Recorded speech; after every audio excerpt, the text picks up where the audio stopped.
রাজনীতিতে একের পর এক চমক। আসলে রাজনীতির কথা বলবো কিনা জানি না। মনোনয়নপত্র জমা দেওয়ার আজকে শেষ দিন, এটি একটি জেনারেল খবর। এবং এই শেষ দিনে আমরা বেশ কয়েকটি বিষয় দেখতে পেলাম, যেমন মাহমুদুর রহমান মান্না, তিনি ঋণ খেলাপির যে তকমাটি তার গায়ে পড়েছিল সেটি হাইকোর্ট হাইকোর্ট অথবা উচ্চ আদালত সেখান থেকে তাকে খারিজ করে দিয়েছে, কিন্তু তার আসনে শেষ পর্যন্ত বিএনপির প্রার্থী নমিনেশন দিয়েছেন। এবং এছাড়া আমরা দেখলাম যে 3 জেলায় খালেদা জিয়া এবং তারেক রহমান 6টি আসনে মনোনয়ন দিলেন। এর মধ্যে ঢাকা 17-র একটি আসনে আগে আমরা জানতাম যে আন্দালিব রহমান পার্থ, তিনি সেখানে প্রতিদ্বন্দ্বিতা করছেন এবং জোট প্রার্থী হিসেবে হয়তো তিনি করবেন, কিন্তু সেখানেও দেখলাম যে তারেক রহমানের নামে মনোনয়নপত্র জমা দেওয়া হয়েছে। আরেকটি বিষয়, এনসিপির আমরা প্রায় 40-এর বেশি আসনে তারা প্রার্থিতা ঘোষণা করলো, এবং এনসিপির যে বিষয়টি টক অফ দ্য টাউন বলা যেতে পারে, টক অফ দ্য ইলেকশন বলা যেতে পারে, টক অফ দ্য পলিটিক্স বলা যেতে পারে, সেটি হলো যে এনসিপির তাসনিম জারার পদত্যাগ। সেটি নিয়ে এখনও আলোচনা চলছে। তাসনিম জারা আজকে জানিয়েছেন যে তার পক্ষে যেই পরিমাণ ভোটার নাম্বার এবং ভোটারদের স্বাক্ষর সংগ্রহ করার কথা ছিল সেটি করা সম্ভব হচ্ছে না। এর কারণ হলো যে 5টি পদ্ধতিতে ভোটার নাম্বার পাওয়া যায় সেটি সব পদ্ধতি বাই ডিফল্ট বন্ধ, এরকমের একটা বিষয়, যে কারণে তাসনিম জারা বিষয়টি। এবং এনসিপি নিয়েই বেশ আলোচনায় আছে। এনসিপির বিষয়ে যে সেখান থেকে কয়েকজন প্রার্থিতা প্রত্যাহার করেছে, এবং এনসিপি গতকালকে তো বলেছেই যে এটি তাদের বৃহত্তর ঐক্য। আজকে সর্বশেষ যে চমকটি আমরা দেখলাম, আমরা আগে ধারণা করা যেত, কিন্তু আজকে নির্দিষ্ট করা গেল যে আসিফ মাহমুদ সজীব ভুঁইয়া তিনি এনসিপির হয়ে নির্বাচন করছেন এবং সেখানে যুক্ত হলেন। এই হলো মনোনয়নপত্র জমা দেওয়ার শেষ দিনের বিভিন্ন আলোচনা। আমরা ইস্পাহানি মির্জাপুর জিরাওয়ারে আপনাদেরকে স্বাগত জানাচ্ছি। আমি তৌহিদ শান্ত। আমাদের সঙ্গে রয়েছেন লেখক ও প্রকৌশলী, শিক্ষক, লেখক ও প্রকৌশলী মার্দিয়া মমতাজ, আপনাকে স্বাগত জানাচ্ছি। এবং আছেন জাতীয় নাগরিক পার্টির যুগ্ম আহ্বায়ক মনিরা শারমিন। আপনি এখনও জাতীয় নাগরিক পার্টির যুগ্ম আহ্বায়ক মনিরা শারমিন? তো আপনি তো প্রার্থিতা প্রত্যাহার করেছেন শুনলাম। জি, আমরা এই বিষয়ে আলোচনা করব। আমাদের আজকের বিষয়ে মনোনয়নপত্র জমা। দর্শক, আলোচনা শুরু করব, তবে এর আগে শিরোনাম দেখে আসবো। মনোনয়নপত্র জমার শেষ দিনে সারা দেশে উৎসবমুখর পরিবেশ, নির্বাচন শান্তিপূর্ণ করতে বিজিবিকে প্রস্তুতির নির্দেশ। নির্বাচন সুস্থ, শান্তিপূর্ণ এবং ফেয়ার এবং উৎসবমুখর হয়, সেই জন্য আপনাদের যত ধরনের প্রস্তুতি নিতে হবে। প্রধান উপদেষ্টার সঙ্গে যুক্তরাষ্ট্রের চার্জ ডি অ্যাফেয়ার্স জ্যাকবসনের বিদায়ী সাক্ষাৎ, আলোচনায় আগামী জাতীয় সংসদ নির্বাচন ও গণভোট সুষ্ঠু করার প্রত্যাশা। ফেনী, বগুড়া, ঢাকা 3 জেলার 6 আসনে খালেদা জিয়া ও তারেক রহমানের নামে মনোনয়ন দাখিল, 1.5 যুগ পর নয়াপল্টন কার্যালয়ে তারেক রহমান। আমাদের যার যতটুকু অবস্থান আছে সেখান থেকে আসুন, আমরা আমাদের দেশটাকে নতুন করে গড়ে তোলার চেষ্টা করি। খালেদা জিয়ার শারীরিক অবস্থা অপরিবর্তিত, মেডিকেল বোর্ডের তত্ত্বাবধানে চিকিৎসা চলছে। সুস্থতার জন্য দেশবাসীর দোয়া চেয়েছে পরিবার ও বিএনপি। এবং হাতি হত্যাকাণ্ডের বিচারের দাবিতে আজও শাহবাগ অবরোধ, বিক্ষোভ হত্যাকারীকে ধরিয়ে দিতে 55 লাখ টাকা পুরস্কারের ঘোষণা যুক্তরাষ্ট্রের শিখ সংগঠন এসএফজে। শুনছিলেন শিরোনাম। আমাদের অনুষ্ঠানটি ফেসবুক এবং ইউটিউব পেজেও সরাসরি সম্প্রচারিত হচ্ছে। আপনারা চাইলে কমেন্টের মাধ্যমে আমাদের সঙ্গে যুক্ত হতে পারেন। আমি মার্দিয়া মমতাজকে দিয়ে শুরু করতে চাই। তার আগে আরও কিছু তথ্য দিয়ে দেই। সেটি হলো যে আগামী 12 ফেব্রুয়ারি অনুষ্ঠিত ত্রয়োদশ জাতীয় সংসদ নির্বাচন এবং গণভোটকে সামনে রেখে দেশের 300টি সংসদীয় আসন থেকে মোট এখন পর্যন্ত 3,407 জন প্রার্থী মনোনয়নপত্র সংগ্রহ করেছেন। এর মধ্যে 2,582 জন জমা দিয়েছেন।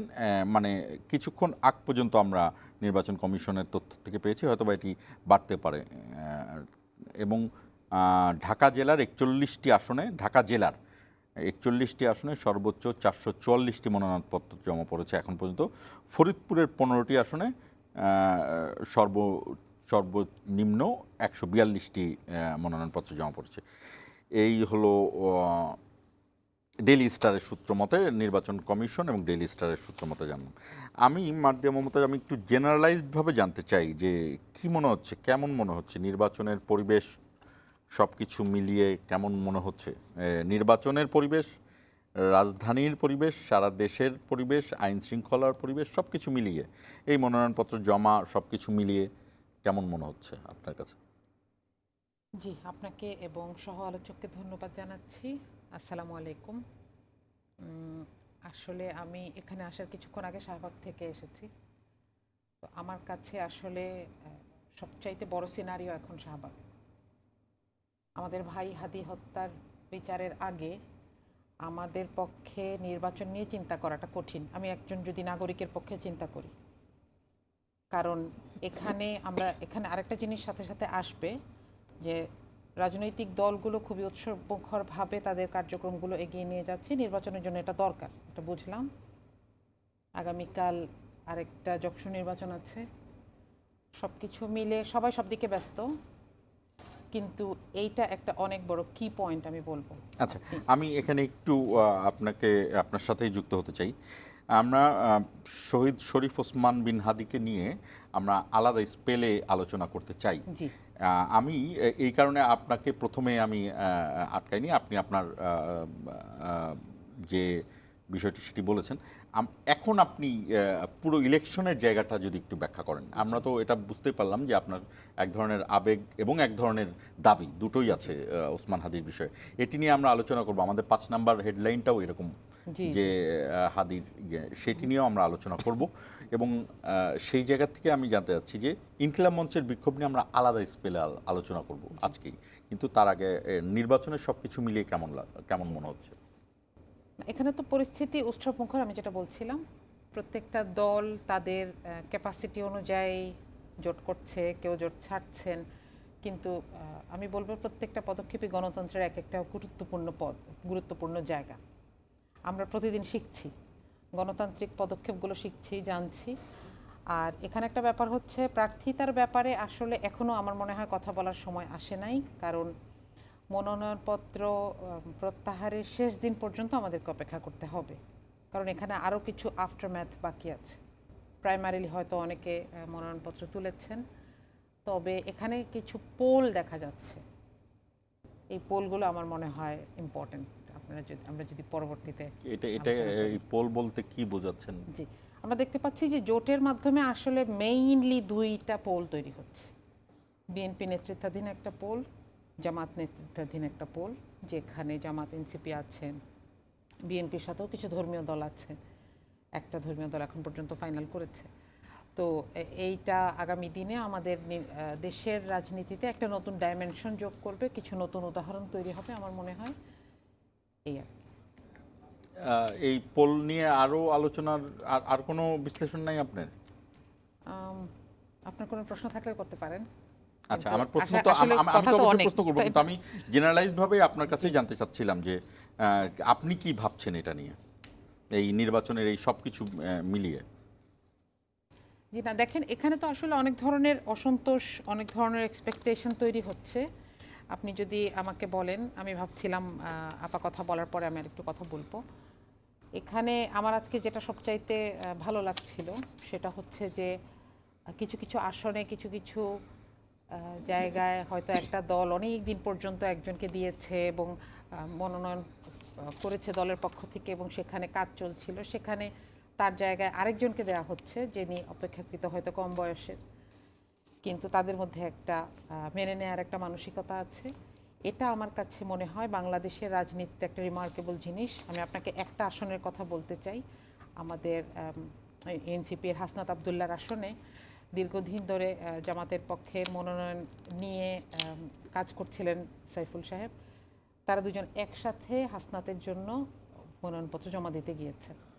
আমার মনে হয় নির্বাচনের ফলাফল যেটাই হোক, এই ঘটনাটাকে আমি মনে রাখতে চাই। এটা আমাদের জন্য একটা সিগনিফিক্যান্ট এক্সাম্পল হিসেবে থাকবে।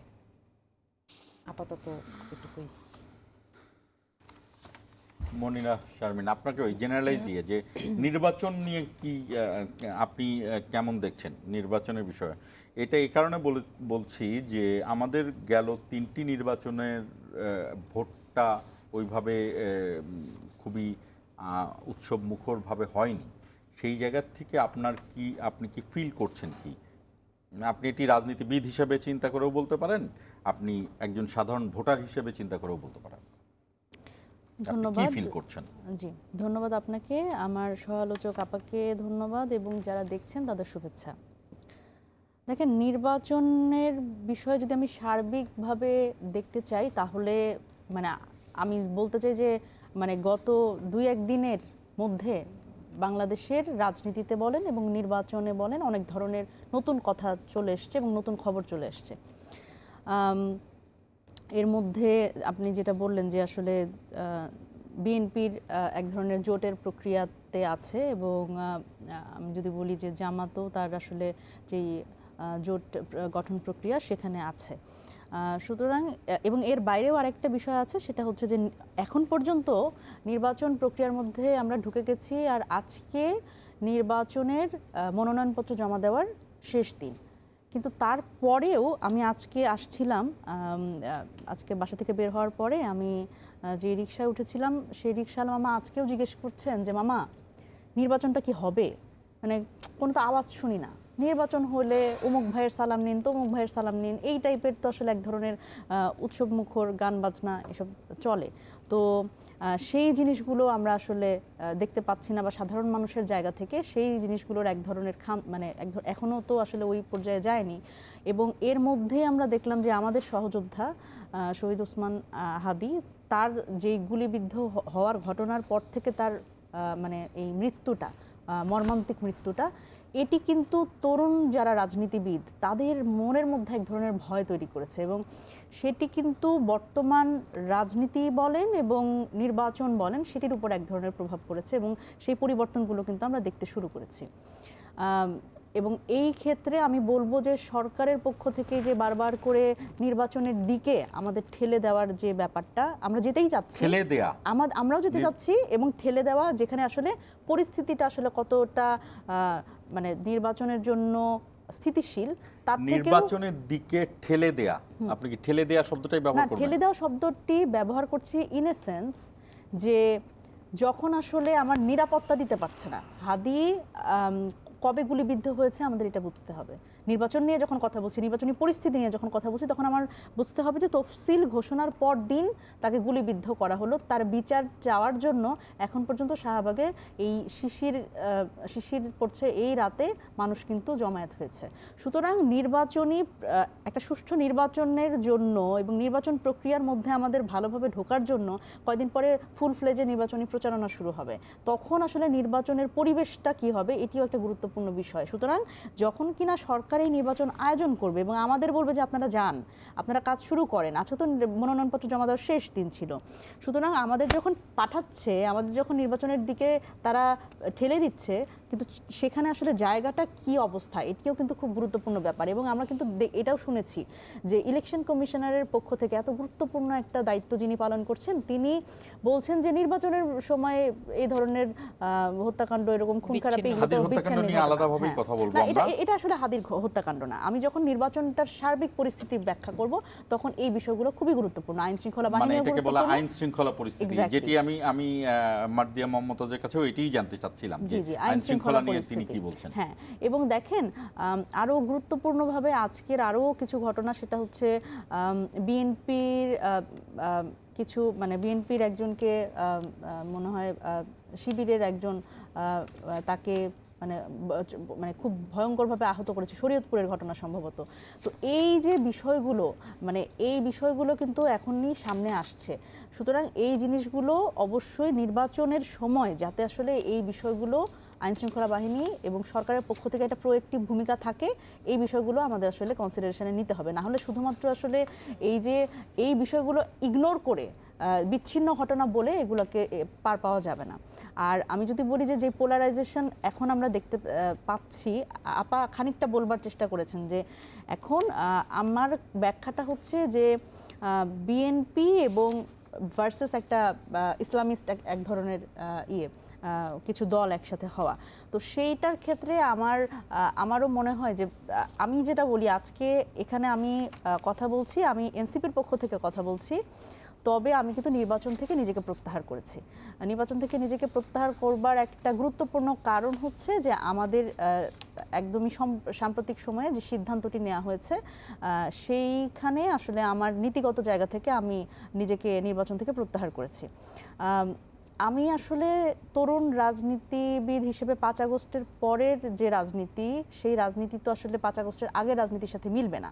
এই মানে একটা রেড লাইন আমরা মেক করার জন্যই তো আমরা আসলে এই 5 আগস্ট এবং এই গণ অভ্যুত্থান তো আমাদের নতুন রাজনৈতিক বন্দোবস্তের কথা বলেই কিন্তু আমরা সামনে এসেছি। সুতরাং আমি অন্তত চাই না যে নতুন রাজনৈতিক বন্দোবস্তের কথা আপনার টেলিভিশনে আমি অনেক মানুষের সামনে আমি কথা বলেছি, এই বার্তা দিয়ে আবার সেই পুরনো রাজনীতির দিকে যখন আমি বা আমার দল যখন যাচ্ছে তখন মানুষের কাছে কিন্তু দলের কাছের যে দায়বদ্ধতা তার থেকে গণ অভ্যুত্থানের দায়বদ্ধতা এবং দেশের প্রতি দায়বদ্ধতা আমার কাছে বড় হয়ে যায়। কারণ দেখেন, রাজনীতিতে সবচেয়ে গুরুত্বপূর্ণ হচ্ছে নীতি। আমার যদি আজকে অন্য একটি দলের সাহচর্যে আমার একটি নির্বাচন করতে হয় তার অর্থায়নে এবং যেখানে কিনা আমি রাষ্ট্র ক্ষমতায় যেতে চাই, আমি যখন রাষ্ট্র ক্ষমতায় যেতে চাই নতুন দল হিসেবে, তখন আমার সবচেয়ে গুরুত্বপূর্ণ বিষয় হচ্ছে আমি আমার দলটিকে প্রতিষ্ঠিত করা। আমার দলটিকে কিভাবে প্রতিষ্ঠিত করব, তার নীতি আদর্শে প্রতিষ্ঠিত করব এবং স্থানীয়ভাবে আমার জনবল আসলে আমি প্রতিষ্ঠা করব। এখন যখন আমি 300 আসনে আমি যেটা জানতাম যে এককভাবে নির্বাচন করব আমরা, তো সেইখানে আমি 125 জনের যে প্রার্থী ঘোষণা হয়েছে আমি তাদের মধ্যে একজন, আমি নওগাঁ 5 আসন থেকে এনসিপির মনোনীত প্রার্থী ছিলাম। তো সেই জায়গা থেকে আসলে একটা খুব ড্রাস্টিক পরিবর্তনের মধ্যে দিয়ে এনসিপি এখন যাচ্ছে। তো এই জায়গা থেকে আমার কাছে মনে হয়েছে নীতিগতভাবে আমি একক নির্বাচনের পক্ষে ছিলাম এবং সেই জন্য যখন এই জোটের বিষয় এসছে তখন আমি নিজের প্রার্থিতা প্রত্যাহার করেছি। সুতরাং এইখানে আমার মনে হয় যে এই যে এখনকার এই পোলারাইজেশন যেটা দেখতে পাচ্ছি, বিএনপি ভার্সেস অন্যান্য দলগুলো, ইসলামিস্ট দলগুলো, জামাত সহ আরও বাকি দলগুলো, সেটির মধ্যে আসলে এনসিপির যাওয়াটা আমার কাছে মনে হয় মধ্যপন্থী রাজনীতির আশা দেখানো মানুষগুলোর জন্য খানিকটা হতাশাজনক এবং আমার জন্যও আসলে তাই। আমি প্রশ্নটি করার আগেই আপনি এই বিষয়ে কথা বলা শুরু করেছেন। যাই হোক, আমি তাহলে প্রারম্ভিক প্রশ্ন করলাম না। আপনি কি, আমি খুব স্ট্রেইট বলছি, আপনি কি জামাতের সাথে এনসিপি জোট করেছে দেখেই প্রার্থী তার থেকে সরিয়ে নিয়েছেন? আমি যতটুকু জানি যে আপনারা যারা কার্যনির্বাহী পদে আছেন তারা ভোটাভুটি করেছেন জামাতের পক্ষে, জামাতের সাথে জোট করা নিয়ে, এবং সেটি আপনারা বেশ গণতান্ত্রিক উপায়ে করেছেন এবং শেষ পর্যন্ত আপনাদের অনেক বড় কার্যকর এবং অবশ্যই অনেক বড় নেতৃত্ব তাসনিম যারা পদত্যাগী করেছেন এবং আপনি পদত্যাগ না করলেও আপনি প্রার্থিতার থেকে সরে এসেছেন। আপনি কি শুধুমাত্র জামাতের সঙ্গে যাওয়ার জন্যই, না এর সঙ্গে আরও কোনো কারণ আছে? দেখেন, প্রথমত আমার দল এনসিপি আসলে যেই ম্যান্ডেট নিয়ে সে তার কার্যক্রম শুরু করেছে সেটির সাথে যখন আমার একটা বড় ধরনের দ্বন্দ্ব তৈরি হবে তখন কিন্তু আমার রাজনীতিটা আমার দেখতে হবে। নির্বাচনের থেকে আমার আসলে ক্ষমতায় যাওয়ার থেকে আমার দলের রাজনীতিটা সবচেয়ে বেশি গুরুত্বপূর্ণ এই মুহূর্তে আমার মনে হয়েছে। দেখেন, আপনি যেই প্রক্রিয়ার কথা বললেন, সেই প্রক্রিয়ার নির্বাহী কমিটির মিটিংয়ের কথা বললেন, দেখেন এই ধরনের একটা সিদ্ধান্তের জন্য, পলিসিগত সিদ্ধান্ত বা একটা অবস্থান, একটা মোড় ঘুরিয়ে দেওয়া, রাজনীতির মোড় ঘুরিয়ে দেওয়ার মতো একটা সিদ্ধান্ত, সেটি কিন্তু আসলে এখন নতুন করে আমার প্রশ্ন, সেটি কি আসলে নির্বাহী কমিটির মিটিং কি যথেষ্ট কিনা, নাকি সেখানে আসলে জেনারেল বডিকে ইনভলভ করা উচিত কিনা, তো সেটি একটা প্রশ্ন। আর এই জায়গা থেকে আমাদের 200 কাউন্সিলর বা প্রত্যেকটি সদস্যের মতামত প্রয়োজন ছিল কিনা। দেখেন, এইখানে হলো আমি যদি বলি যে আমরা তো আসলে গণতন্ত্র নিয়ে অনেক কথা বলি, গণতন্ত্রের হচ্ছে এইটাই, this is the bad side of democracy, যে আসলে একটা সিদ্ধান্ত ওই যে সংখ্যাগরিষ্ঠতা, সেখানে হয়তো আমি নিজেই উপস্থিত ছিলাম না, বা তাসনিম জানা নিজেও উপস্থিত ছিলেন না, বা সামান্তা শারমিন হয়তো নিজেও উপস্থিত ছিলেন না। সুতরাং ওই যে এই সিদ্ধান্তটি নেয়ার ক্ষেত্রে হয়তো আমি সাংগঠনিকভাবে আমি কোনো প্রশ্ন তুলতে পারবো না।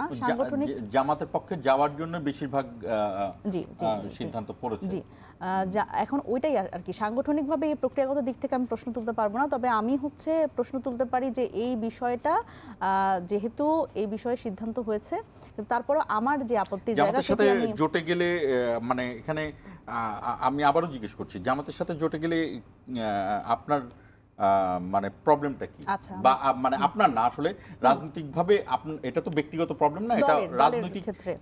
কি মানে আচ্ছা। কি ঝামেলাটা কি? আচ্ছা দেখেন, এখানে আমি আদর্শিক বিষয় আনছি না, কারণ আমাদের দলের পক্ষ থেকে কিন্তু বলা হয়েছে এটি আদর্শিক জোট না, এটি রাজনৈতিক কৌশল হিসেবে দেখছে। দেখেন, আমার রাজনৈতিক কৌশলটা যদি এমন হয় যে আমাকে অন্য একটি দলের সাহচর্যে এসে তার মানে আমার সক্ষমতা কমিয়ে দেওয়ার একটা প্রক্রিয়ার মধ্যে চলে যেতে হয়, সেটি আমার একটা অসুবিধার জায়গা। দেখেন, আমরা কিন্তু বলেছিলাম এবং আমার অবস্থানগত একটা পরিবর্তন হয়েছে আমার এই মাসেই, মানে এনসিপি মনে হয় একমাত্র দল যে কিনা এক মাসে 2টি জোট করেছে। এবং সেই আগের জোট যে আমরা কিন্তু সবসময় বলছিলাম যে এনসিপির এই মধ্যমপন্থা রাজনীতির মধ্যে দিয়ে এই বিএনপি এবং জামাত এর বাইরে একটা শক্তি হয়ে উঠবে, তৃতীয় শক্তি হয়ে উঠবে, এবং সেই তৃতীয় শক্তি হবার প্রক্রিয়ার মধ্যে এই আলোচনা কিন্তু অনেক আগে থেকেই চলছে যে আমরা আসলে বিএনপির সাথে যাব কিনা, বা আমরা আসলে অন্য কারোর সাথে যাব জামাত কিনা। ইসলামী, আমরা যেটা গণমাধ্যমে দেখলাম যে জামাত ইসলামী এনসিপিকে আসন ছেড়ে দিচ্ছে এবং আসন প্রতি অর্থায়ন, আমি এটা দোষ না নির্দোষ সেই আলোচনায় যাচ্ছি না, নির্বাচনী খরচও দেওয়ার কথা শুনছি আমরা, এবং এমনকি দুটো তো দেখলামই, যেমন নাহিদ ইসলামের জায়গাতে আতিকুর রহমান সরে দাঁড়িয়েছেন, হাসনাত আবদুল্লাহর জায়গায় যেটি মার্জিয়া মমতাজ বললেন যে এরকম সরে দাঁড়িয়েছেন, অর্থাৎ সেই যে আসনে এনসিপি দাঁড়াচ্ছে সেই আসনে জামাতের বিদ্রোহী প্রার্থীকেও তারা নিয়ন্ত্রণ করবেন।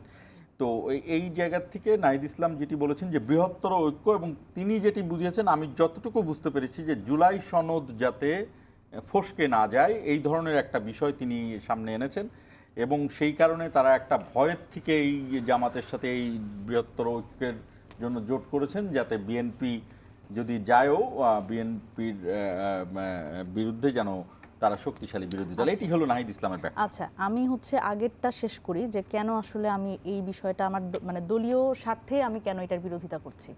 দেখেন, তারপর আমি আপনার বাকি দুটো প্রশ্নে আসছি। সেটা হচ্ছে যে আমার যে 300 আসন, আমি যেটা বললাম যে এনসিপি চায় সবচেয়ে বড় রাজনৈতিক দল হতে, প্রত্যেকটি দলেরই এরকম এক ধরনের অভিলাষ থাকে যে একদিন সে রাষ্ট্র ক্ষমতায় যাবে। রাষ্ট্র ক্ষমতায় যে এনসিপি যখন যেতে চায়, সুতরাং এনসিপির আসলে শক্তিশালী হওয়া খুব গুরুত্বপূর্ণ, সেটা স্থানীয় পর্যায়ে এবং একেবারে কেন্দ্রীয় পর্যায়ে, তার নীতিমালা এবং তার যত পলিসি সব কিছু মিলে, এবং স্থানীয় পর্যায়ে। সুতরাং আমি যখন আমার 300 আসনে, আমরা বললাম গত মাসে আমি বললাম আমার 300 আসনে আমরা প্রার্থী দেব, এবং সেটি প্রক্রিয়ার মধ্যে দিয়েও কিন্তু আমরা গেলাম। দেখেন, আপনার মনে থাকবার কথা, আমরা কিন্তু আমি এরপর তখনও আমি আপনার শোতে এসেছিলাম, সেটা হচ্ছে যে মহাসমারোহে আমরা কিন্তু মনোনয়ন প্রক্রিয়ার মধ্যে যখন গেলাম, তখন আমরা কিন্তু প্রার্থীদের জন্য আমরা মনোনয়ন 3 দিনের একটা 1 থেকে 1.5 মিনিটের বেশি সময় লাগবে, না হলে আমরা বিরতি থেকে আসবো। না, বেশি সময় লাগবে না। আমরা হচ্ছে যখন মনোনয়ন প্রক্রিয়ার মধ্যে গেলাম, আমরা কিন্তু সারা দেশ থেকে প্রার্থী আহ্বান করলাম যে আপনারা আসুন, মনোনয়নপত্র কেনেন।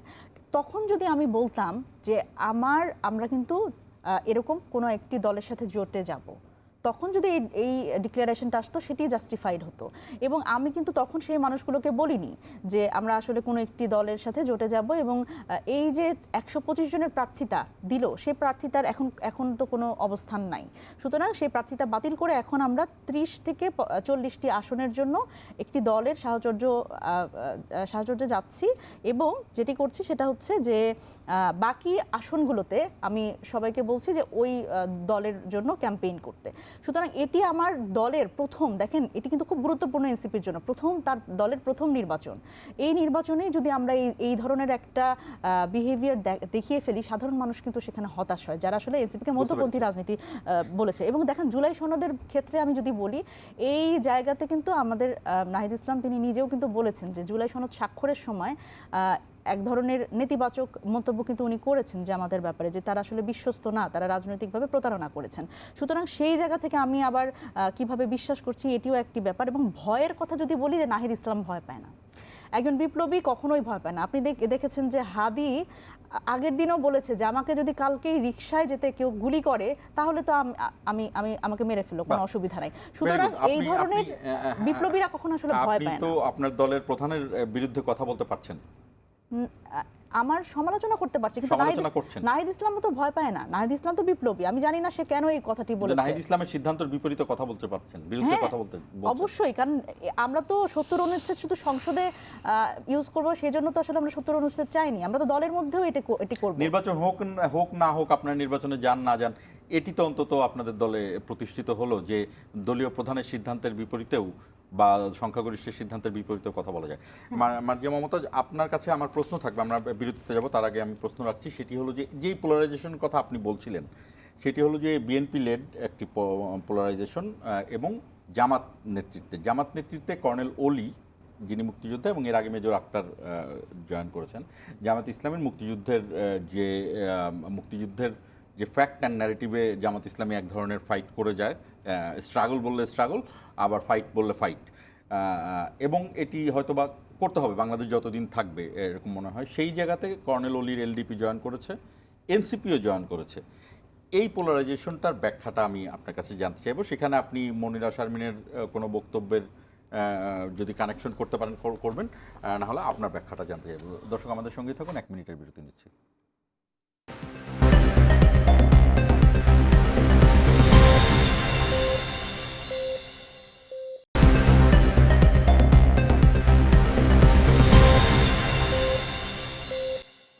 আবার স্বাগত ইস্পাহানি মির্জাপুর জিরা। আমাদের অনুষ্ঠানটি কিন্তু ফেসবুক, ইউটিউব দুই পেজেই সরাসরি সম্প্রচারিত হচ্ছে, আর বৈশাখী টেলিভিশনের পর্দায় তো সরাসরি সম্প্রচারিত হচ্ছেই। আপনারা ফেসবুক, ইউটিউবে কমেন্টের মাধ্যমে আমাদের সঙ্গে যুক্ত হতে পারেন, আপনাদের প্রশ্ন থাকলে জানতে চাইতে পারেন। মার্জিয়া মমতাজ, আপনার কাছে আসছি। যেই পোলারাইজেশনের কথা আপনিই বলেছিলেন, আমি বলার আগেই, এই যে জামাত এলডিপিকে পেল এবং এনসিপিকে পেল লাস্ট মুহূর্তে, শেষ মুহূর্তে, এবং এতে ধরেন এনসিপির তো একটা দারুণ শক্তি ছিল। এনসিপি হলো সেই দল যারা দল গঠনের আগে ইতিহাস গড়েছে। সাধারণত আমরা দেখি রাজনৈতিক দলগুলো দল গঠন করার পরে ইতিহাস গড়ে। তো এনসিপির এরকম বৈষম্য বিরোধী ছাত্র সংগঠনের মূল নেতৃত্ব যদি এনসিপির প্রধানরা হয়, তার সেই দিক দিয়ে এনসিপির আসলেই এক ধরনের বিশাল জনপ্রিয়তা রয়েছে বলে ধরে নেওয়া হচ্ছে। কিন্তু এই যে এনসিপির মধ্যে এক ধরনের এই জামাতের জোটে যাওয়া এবং জামাতের হয়ে যেটি মনিরা শারমিন বললেন এইটি, এর মধ্যে আবার কর্নেল ওলি এবং মেজর আক্তার, তারা জামাতে গেল। কি জামাতের এই পোলারাইজেশন, এই পোলটা আসলে কি দেখছেন আপনি? এই পোলের পেছনে কি দেখছেন? ইলেকশনে তাদের কেমন হবে? আপনার বিশ্লেষণটা কি? আচ্ছা, এখানে প্রথম কথা হচ্ছে যে এই যে জোটগুলো স্বাধীনভাবে চুজ করছে, পার্টনার চুজ করছে, অথবা আপনি বলতে পারেন সহযাত্রী চুজ করছে, এটাতে আমি একটা জিনিসই দেখি, সেটা হচ্ছে বিউটি অফ ডেমোক্রেসি। দ্বিতীয় কথা হলো, জুলাই সনদকে যদি আমরা মাথায় রাখি, জুলাই সনদের একটা বিষয় ছিল, তাই না? একটু আগে আপনি মনিরা শারমিন আপাকে বলছিলেন যে জুলাই সনদের একটা কন্ট্রিবিউশন যদি আমি এই জাতির জন্য ধরে নেই, সেটা হচ্ছে যে একজন সংসদ সদস্য সংসদে তার দলের বিরুদ্ধে অবস্থান নিতে পারবেন। 70 অনুচ্ছেদ, জি, সংবিধানের 70 অনুচ্ছেদ। হ্যাঁ, যেটা কথা আপাও বলছেন, এটি নিয়ে তো সব দলই মোটামুটি এক্স্যাক্টলি। এবং দেখেন, একমত। সেই জায়গাটা থেকে যদি আমি দেখি, তাহলে জুলাই সনদের বাস্তবায়নের জন্য আমাদের দলগুলো ম্যাচিওর হচ্ছে, বাংলাদেশের রাজনৈতিক দলগুলো ম্যাচিওর হচ্ছে। আর একই সাথে এই জুলাই সনদের বাস্তবায়নের স্বার্থকে সামনে রেখে কেউ যদি জোট করেন, এখানে আমাদেরকে একটু নজর দিতে হবে। মানে নাহিদ ইসলাম যেই ব্যাখ্যাটি দিয়েছেন, আপনি সেই ব্যাখ্যাটিকে গুরুত্ব দিচ্ছেন? এই ব্যাখ্যাটিকে, কারণ আমি নাহিদ ইসলামকে গুরুত্ব দেই, আমাদের এক দফা নাহিদ ইসলামের মুখ থেকে এসেছে। না, গুরুত্ব বলতে আমি ব্যাখ্যাটা জানতে চাচ্ছি যে কেন গুরুত্ব দিচ্ছেন, আসলে তিনি কি বলতে চেয়েছেন?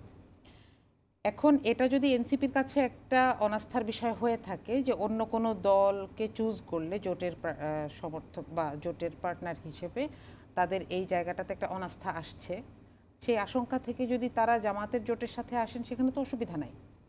আপনাকে আমি একটা কথা বলতে পারি, সেটা হচ্ছে হাদির চলে যাওয়ার পরবর্তী সময়টাতে রাজনৈতিক কিছু ক্যালকুলেশন বদলাচ্ছে এবং আরও বদলাবে। এখানে আমি বরং এটা জামাতের পক্ষ থেকে এখানে অনেক বেশি উদারতা দেখছি। আপনি একটা জিনিস মনে করিয়ে দিতে চাই, 91-তে যখন নির্বাচন হলো এবং জামাত বিএনপিকে এক ধরনের সমর্থন দিয়েছে সরকার গঠনে, আবার 2001-এ আপনি দেখেছেন যে একটা জোট হিসেবেই তারা ক্ষমতায় এসেছে। 2001-এর নির্বাচনের আগের একটা নির্বাচনী সভার, এটা সম্ভবত খুব পাবলিক প্রোগ্রাম ছিল না, তা আমি একটা কথা আমার খুব মনে আসে যে খালেদা জি একটা কথা বলছিলেন যে আমরা তো আসন ভাগাভাগি করব, তো আপনি যেখানে দাঁড়িপাল্লার প্রার্থী দিবেন সেখানে আমার বিএনপির লোকজন আপনাকে ভোট দিবে কিনা আমি কিন্তু সিওরিটি দিতে পারবো না, কিন্তু যেখানে আমি ধানের শীষের প্রার্থী দিব সেখানে যে দাঁড়িপাল্লার লোকজন ধানের শীষকে ভোট দিবে এটা আমি বুঝি। আমি যেহেতু হ্যাঁ, এই এই এই কথাটার কথাটা প্রেক্ষিতে আসছি। আমি জানি না আপনি যেই প্রেক্ষিতেই বলেন, আমি এই কথাটা ধরে নিলাম, আপনার কথা হিসেবেই ধরে নিলাম, কিন্তু ফ্যাক্ট অ্যান্ড ন্যারেটিভের ডিফারেন্সে গেলাম না আর কি। জি, সেখানে দেখেন এখানে একটা খুব গুরুত্বপূর্ণ বিষয় হচ্ছে এবারের নির্বাচনে যে যার প্রতীকে নির্বাচন করবে। সুতরাং আমি এখানে কিছুতেই বলবো না যে কারো স্বকীয়তা নষ্ট হচ্ছে। আপনি এলডিপির কথা বলেন, এনসিপির কথা বলেন, অন্যান্য ইসলামিক দলের কথা বলেন, প্রত্যেকেই তার নিজস্ব প্রতীকে আসছে, এখানে তার স্বকীয়তা নষ্ট হওয়ার কোনো সম্ভাবনা নাই। জামাতের উদারতাটা কি? জামাতের উদারতা হচ্ছে যে আপনি দেখবেন ঢাকারও এমন কিছু আসন নিয়ে আমরা কথা বলছি যে আসনগুলোতে জামাতের যিনি প্রার্থী তিনি অপেক্ষাকৃতভাবে পরিচিত এবং শক্তিশালী, কিন্তু তারপরেও একটা গ্রেটার গুডকে সামনে রেখে, মাথায় রেখে এরকম একটা জোটে জামাত গিয়েছে। এবং এখানে আমার মনে হয় এনসিপি কিংবা বাকি যে এনসিপির যে জোটটা ছিল এবি পার্টি সহ, এটা সহ যদি চিন্তা করি যে অল্প কিছু জায়গায় তারা শক্তি প্রয়োগ বেশি করতে পারবে। শক্তি বলতে আমি প্রচেষ্টাকে বোঝাচ্ছি। এটা তাদের জন্য নির্বাচনী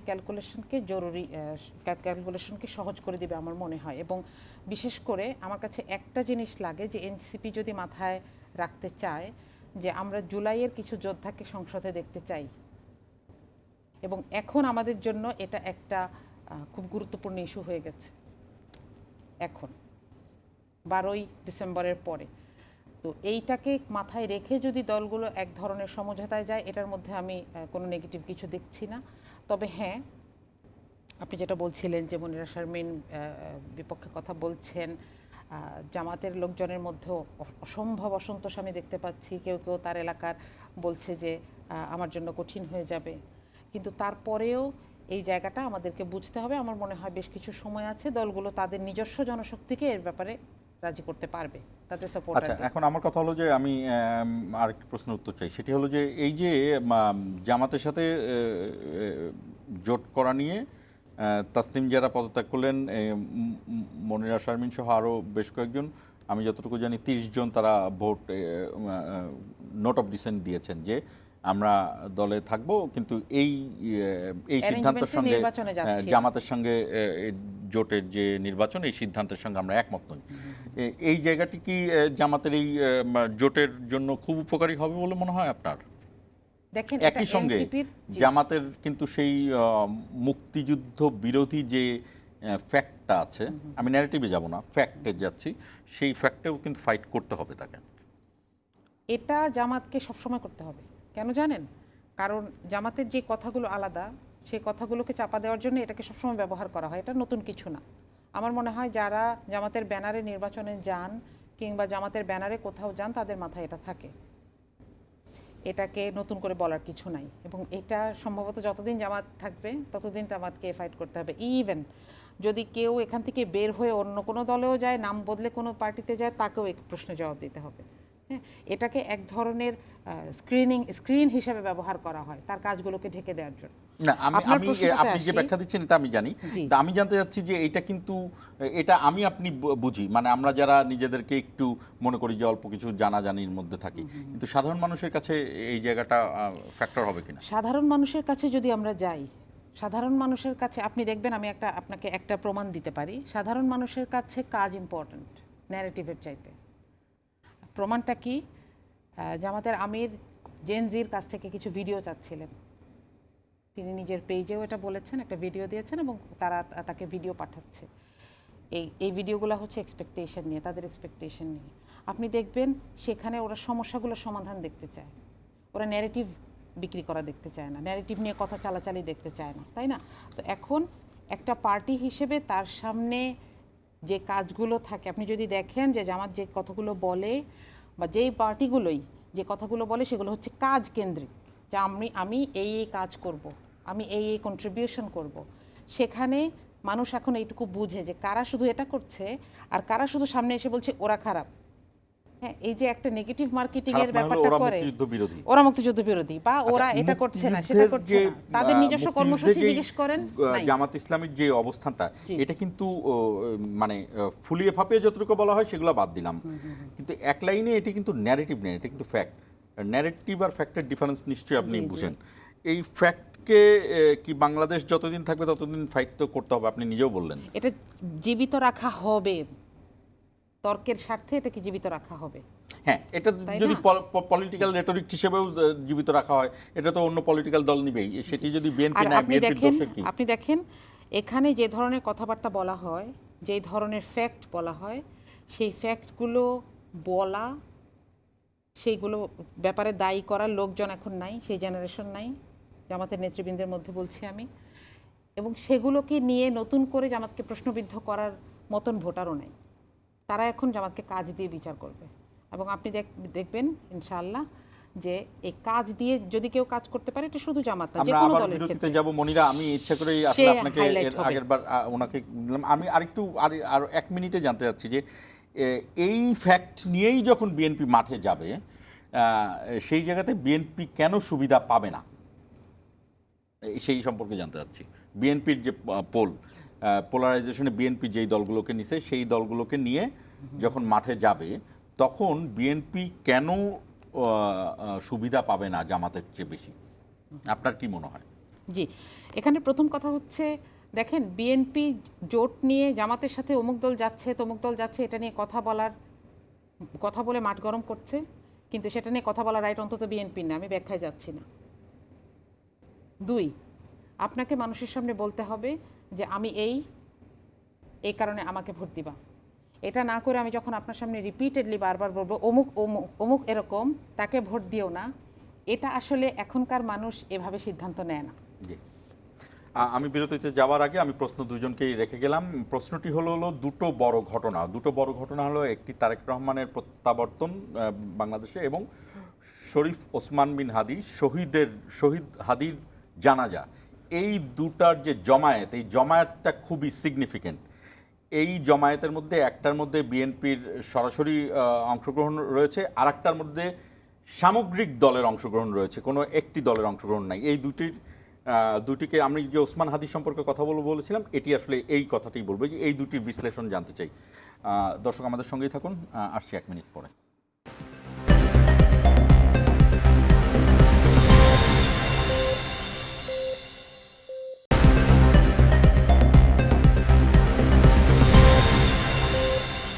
আবারও স্বাগত ইস্পাহানি মির্জাপুর জিরাওয়ারে।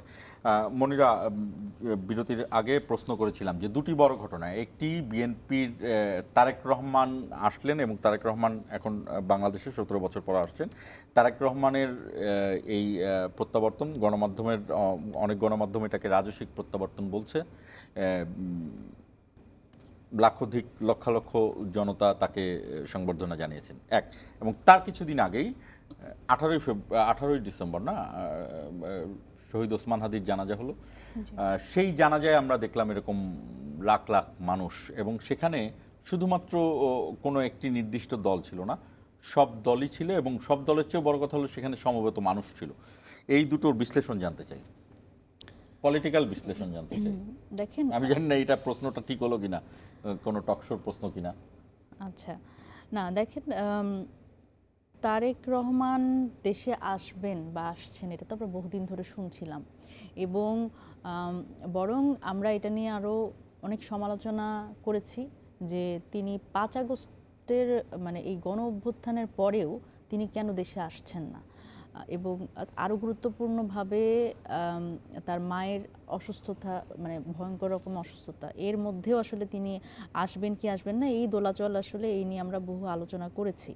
তো সেই জায়গা থেকে তিনি আসার আগ পর্যন্ত কিন্তু কেউ বিশ্বাস করেনি যে তিনি আসবেন, এবং মানে আমি যতদূর জানি যে উনি যখন লন্ডনে একটা শেষ একটা প্রোগ্রাম করছিলেন, সেখানে উনি বলছিলেন যে আমি যাব দেশে। তো তখনও অনেকে বলছিল যে আসলেও আসবেন কিনা এটি ঠিক নেই। তো তারেক রহমানের দেশে আসাটা আমি আসলে দুইভাবে দেখি। আমি ইতিবাচকভাবে দেখি এই জায়গা থেকে যে বিএনপির তো আসলে এই দেশে বিএনপির রাজনীতি থাকতে হবে, হ্যাঁ, কারণ তারেক রহমান বা বিএনপির আমরা যতই সমালোচনা করি, কিন্তু বিএনপির সমালোচনা আমাদের আসলে এক হাত ধরে করতে হবে। কারণ এই গণতন্ত্রের জন্য বেগম খালেদা জিয়ার যে ত্যাগ, সেই ত্যাগের রাজনীতি তো বিএনপি ওন করে। এবং তারেক রহমানের কথা যদি বলি, মানে সেই জায়গা থেকে ওনার ব্যাপারে অনেক ধরনের কথা। 17 বছরে তারেক রহমান কি গণতন্ত্রের রাজনীতি অন করবে না? না, স্বাভাবিকভাবেই দেখেন একটা দল, আমি জানি না বিএনপি ছাড়া অন্য কোনো দল হলে এটি আসলে এই যে একেবারে এরকম রিমোটলি কেউ আসলে এইভাবে করে দলটাকে চালানো, এটা তো একটা খুবই অদ্ভুত একটা ব্যাপার। আমরা আসলে যেটা দেখি যে বিএনপির যেই পরিমাণ নেতাকর্মী, তাদের আসলে এই চেইনের মধ্যে রাখা, এবং সেখানে আবার যে নেতৃত্ব, আমি বেগম খালেদা জিয়ার কথা বলি, যদি তিনি অন্তরীণ ছিলেন অনেক দিন, এবং এই 5 আগস্টের পরে উনি মুক্ত হয়েছেন, এবং এর পরে হচ্ছে তারেক রহমানের কথা যদি বলি, উনি কিন্তু আসলে দলের নেতাকর্মী যারা আছে তাদের সাথে কিন্তু এক ধরনের একেবারে ইউনিয়ন পর্যায়ের নেতাকর্মীর সাথে তার একটা যোগাযোগ ছিল। এটা একটা খুব বড় ক্রেডিটের বিষয়, ওনাকে এই ক্রেডিটটা দিতে হবে। এবং এরপরে যদি আমি বলি যে সমালোচনার জায়গাটা, যে দেশে উনি আসছেন, ওনার আসাটা খুব জরুরি ছিল। আমরাও বলছিলাম যে ওনার আসতে হবে দেশে আসলে, এবং নির্বাচনের যে একটা পরিস্থিতি, এই পরিস্থিতিটা তো আসলে তৈরি হচ্ছিল না যে যতদিন না উনি আসেন। আমিও মাঝে মাঝে মনে করতাম যে তারেক রহমান যদি আসে তাহলে আমি বুঝবো যে নির্বাচন দেশে হচ্ছে। তো সেই জায়গা থেকে ওনার আসাটা গুরুত্বপূর্ণ। তবে এই যে ওনার আসার পরে আমি যেই পরিস্থিতি দেখলাম, আমার সেটি ওনার জন্য খুব খুব খারাপ লাগে যে উনি মানে কোনোভাবে, উনি খুবই গুরুত্বপূর্ণ, ওনার পিছনে অনেক ধরনের আসলে ষড়যন্ত্র আছে, যে ওনাকে মানে স্বাভাবিকভাবে হত্যা করা, এবং হাদির হত্যাকাণ্ডের পরে তো এটি আরেকটা বড় একটা রিস্কের জায়গা। কিন্তু উনি আসলে ওনার প্রোগ্রামগুলো আমি দেখছিলাম, সেখানে মনে হচ্ছিল, আমি আসলে জানতে চাইছিলাম যে দুটি ঘটনায় লক্ষাধিক জনসমাগম, জি। এই দুইটাকে কি বার্তা দেয়? না দেখেন, এখানে কিন্তু আবার একটু পার্থক্য আছে। দুটি জনগণ আপনি যাদের বলছেন, তাদের এক জায়গায় আমি যদি বলি যে একটি নির্দিষ্ট দলেরই বেশিরভাগ জনগণ, এবং আরেকটিতে কিন্তু সেখানে সাধারণ মানুষকে ছিল না। সেটি তো আসলে এটা ডেটা ছাড়া বলা যায় না। তবে বিএনপির যারা সমর্থক, তারা তো আসলে ওখানে আধিক্য বেশি থাকবে, এটা খুব স্বাভাবিক। আর হাদির যে জনসমাগম, সেটি কিন্তু আসলে একটি নির্দিষ্ট দল ছাড়িয়ে এটি একদমই মানে গণমানুষের একটা জমায়েত ছিল। মার্দিয়া মমতাজ। জি, আমি এখানে একটা কথাই বলবো যে আমার মনে হয় এই দুইটা জনসমাগমকে তুলনা করার দরকার নাই। এটা একটা অপ্রয়োজনীয় কাজ, এবং এটা বিএনপির বেশ কিছু অ্যাক্টিভিস্ট আমি দেখেছি, এটা ওনারা খুব পার্সোনালি নিয়েছেন। প্রমাণ করতেই হবে যে এখানে থেকে ওখানে লোক বেশি আসছে, দরকার নেই। কম্পেয়ার না, আমি লোক বেশি আসার জন্য বলছি না, আমি বলছি যে দুটি জনসমাগমে যে লক্ষাধিক জনগণ জমা হয়েছে, এই জমা হওয়াটা হলো একটা ঘটনা। এই ঘটনাটা আগামী নির্বাচনকে কি বার্তা দিবে? দুটি ঘটনারই কিন্তু আলাদা আলাদা আপনি আপনার সেই সিগনিফিকেন্টটা জানতে চাচ্ছি। আমি বলতে চাচ্ছি না যে আপনি তারেক রহমানেরটা বেশি লোক হয়েছে, ওইটা কম লোক হয়েছে, আর এই বিশ্লেষণ না, এই বিশ্লেষণ না, আমি জানতে চাচ্ছি সিগনিফিকেন্ট। কেউ এই জায়গায় চলে গেছেন, আমার মনে হয় দরকার নাই, প্রথম কথা। দ্বিতীয় কথা হচ্ছে, তারেক রহমানের দেশে ফেরাকে আমি প্রচণ্ড রকম পজিটিভলি দেখি, কারণ আমি মনে করছিলাম যেদিন উনি চলে যাচ্ছিলেন দেশ থেকে আহত অবস্থায়, এবং হুইল চেয়ারে বসার অবস্থা ছিল না, আমরা দেখেছি যে শোয়া ছিলেন, এবং ওনার মা ওনাকে বিদায় দিচ্ছিলেন, খুব হৃদয় বিদারক দৃশ্য। সেখানে উনি দেশে আসছেন, হেঁটে গিয়ে স্টেজে উঠেছেন, কথা বলেছেন। ডেফিনেটলি এটা 5 আগস্ট পরবর্তী 5 আগস্টের বা জুলাইয়ের একটা অর্জন, এটা তিনি নিজেও স্বীকার করেন, এবং বিএনপি দল হিসেবে সেটা স্বীকার করে। এখানে আরও একটা বিষয় হচ্ছে যে এটা একটা সত্যি কথা, আপা যেটা বলছিলেন যে তারেক রহমান আসাটার জন্য বিএনপি অনেক কিছুতে অপেক্ষা করেছিল, এবং আমরা আশা করব যে এটার পরে বিএনপির ভিতরে বেশ কিছু অস্থিরতা ছিল, সেগুলো স্তিমিত হবে। কারণ বিএনপি একটা লম্বা সময় ধরে কিছু সাফারিং করছে, কিছু বিষয় জবাব দিতে হচ্ছিল। আমরা জানি এই 1.5 বছরে তারা প্রায় 7,000-এর বেশি দলীয় নেতাকর্মীকে শুধু বহিষ্কারই করেছে। তো এই অস্থিরতাগুলো থেমে বুঝতে যাবে। পেরেছি। আর আরেকটা কথা আমি অ্যাড করতে চাই এখানে, যে হাদির জানাজার জনসমাগম এবং সেখানে তাদের এক্সপেকটেশন, বিশেষ করে আমি বলবো যে হাদির অনুচর বা সহযোগী জাবির এবং হাদির বড় ভাইয়ের যে বক্তৃতা, সেখানে একটা কথাই আসে যে হাদির খুনির বিচার হতে হবে। এবং আমার মনে হয় 26-এর নির্বাচনে রাজনৈতিক দলগুলো এই বিচার চাওয়া থেকে নিজেদেরকে কোথায় রেখেছে এটার উপর নির্ভর করবে নির্বাচনের ফলাফল কি হবে। আমি শেষ একটি প্রশ্ন করব, 2জন 30 সেকেন্ডে উত্তর দিবেন। সেটি হলো যে আচ্ছা, এনসিপি কি বিএনপির প্রত্যাখ্যানের পরে জামাতের সাথে যোগ করলো? না দেখেন, এই জোটের আলোচনাটা তো আসলে এটা একটা, আমি এর আগেও বলেছি আমাদের না, রাজনৈতিক খুব লিয়াজু, শর্টলি যদি না মানে এটা এক কথায় উত্তর দেওয়ার মতো কোনো জি। প্রশ্ন না। সেটা হচ্ছে যে রাজনৈতিক লিয়াজু কমিটি থেকে মানে সব দলের সাথে এই আলোচনাগুলো ছিল যে আমরা আসলে কার সাথে যেতে পারি, কিন্তু বিএনপির সাথে যেই সমস্যাটা হচ্ছিল সেটা হচ্ছে সংস্কারের ক্ষেত্রে এক ধরনের তারা পজিশন নিয়েছিল, যেটি আসলে সাধারণ মানুষের কাছে দৃশ্যমান, যে এক ধরনের নেতিবাচকতা, যে আমরা যদি ক্ষমতায় যাই তাহলে আসলে তাদের নোট অফ ডিসেন্ট দিয়েছে খুব গুরুত্বপূর্ণ কিছু জায়গায়। তো সেই জায়গা থেকে আসলে আমাদের পক্ষ থেকে খুব বেশি আমরা আস্থাশীল ছিলাম। ব্যাপারটা কিন্তু এরকম না, যে আমাদের এই ধরনের একটা ধারণা কিন্তু তৈরি হয়েছিল যে বিএনপি আসলে যেহেতু সংস্কারে আগ্রহী না বা জুলাই সনদ বাস্তবায়নে আগ্রহী না, সে অলরেডি নোট অফ ডিসেন্ট দিয়ে রেখেছে। সুতরাং সে যদি ক্ষমতায় আসে তখন যদি সে অস্বীকার করে বা বাস্তবায়নে আগ্রহী না হয় তখন আসলে কি হবে? মার্জিয়া মমতাজ। জি, আমার মনে হয় প্রত্যাখ্যানটা তো বিএনপি করে নাই, বিএনপি তো কিছু আসন অফারও করেছিল, সিদ্ধান্তটা নিয়েছে এনসিপি। সেখানে এটা বলা যাবে না মনে হয় যে এই প্রত্যাখ্যানের পরে তারা আরেক দিকে যাওয়ার চেষ্টা করেছে। মানে এনসিপি কে যা বিএনপি অফার করেছিল সেটি এনসিপির পছন্দ হয়নি। জি, অফার বলতে শুধু NCP সিট যেখানে সংখ্যা, লাভ দেখেছে সেখানে অফার গিয়েছে। সিট সংখ্যা, অফার, পলিসি সবকিছু মিলিয়ে আমি অফারটা বলছি, তাই না? মানে যে অনাস্থা থাকার কথা। নির্বাচন করার টাকা পয়সা সহ এটা এনসিপি। আচ্ছা, এখানে একটা কথা একটু বলে রাখি, জামাত নির্বাচন করার জন্য একটা বিশাল পরিমাণের টাকা দিবে, এই কথাটা কি এ পর্যন্ত জামাত বলেছে? জামাত কি বলবে যদি Definitely টাকা দিয়ে বলবে। থাকে তারা?